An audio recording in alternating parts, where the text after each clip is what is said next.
আসসালামু আলাইকুম, সবাইকে জানাই জুম্মা মোবারক। এখন বাজে 10টা আর এখন রেডি টেডি হয়ে যাচ্ছি একটু বাজারে, আরেকটি ব্লগে সবাইকে ওয়েলকাম। আর চলে আসলাম রাস্তার পাশে, রিক্সার জন্য দাঁড়াই রয়েছি।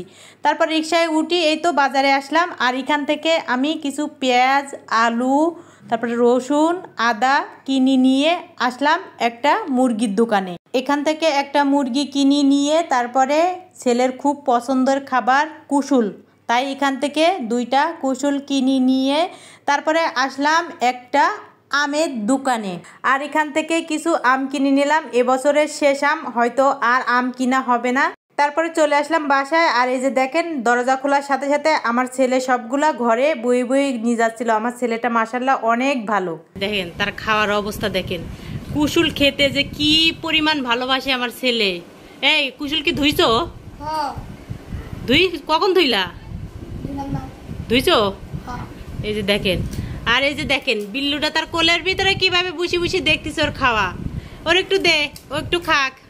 আচ্ছা, ফেসবুকে ঢুকলেই দেখা যায় কি যে সব কিছুর দাম কমছে।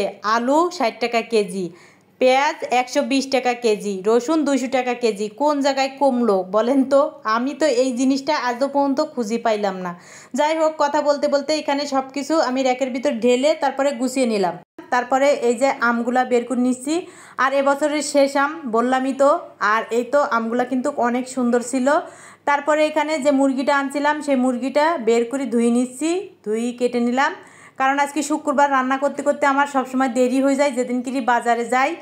আর আজকের ভিডিওটা কিরা কোন জায়গা থেকে দেখছেন অবশ্যই কমেন্টে জানাবেন।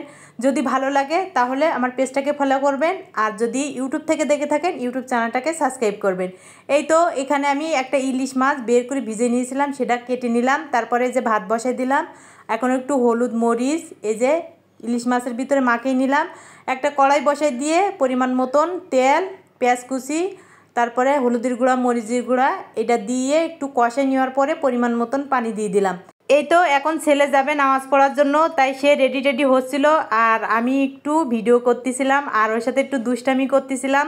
যাই হোক, সবাই আমার ছেলের জন্য দোয়া করবেন। আজকে কিন্তু সে মাদ্রাসায় চলে যাবে, তার ছুটি শেষ হয়ে গিয়েছে, বিকেলে মাদ্রাসায় চলে যাবে।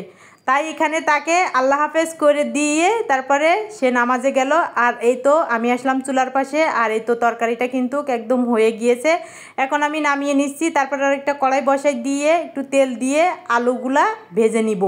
এখানে একটু লবণ আর একটু হলুদের গুঁড়া, একটু মরিচের গুঁড়া দিয়ে ভেজে নিলাম। আর এখানে যে গোটা গরম মশলা দিয়ে একটু ফোড়ন উঠলেই পেঁয়াজ কুচি, কাঁচামরিচ কুচি একটু ভেজে নেওয়ার পরে এখানে আদা বাটা আর রসুন বাটা দিয়ে দিলাম। আরও কিছুক্ষণ ভেজে নিয়ে গুঁড়া মশলা দিয়ে দিলাম, হলুদের গুঁড়া, মরিচের গুঁড়া, ধনিয়ার গুঁড়া, তারপরে স্বাদ মতন লবণ, জিরার গুঁড়া দিয়ে একটু পানি দিয়ে কষে নেওয়ার পরে এখানে মুরগির গোশগুলো দিয়ে ভালো মতন কষাই পরিমাণ মতন পানি দিয়েছিলাম। আর অফ ক্যামেরায় আলু দিয়ে দিয়েছিলাম। যাই হোক, ভিডিওর ভিতরে ভুল ত্রুটি থাকলে প্লিজ ক্ষমার দৃষ্টিতে দেখবেন। পুরো ভিডিওটা দেখার জন্য অসংখ্য ধন্যবাদ। এই তো আজকে 4 জন মিলে ভাত খাচ্ছি, কালকের থেকে 3 জনে খাওয়া লাগবে। ছেলে তো মাদ্রাসায় চলে যাবে, সবাই দোয়া করবেন।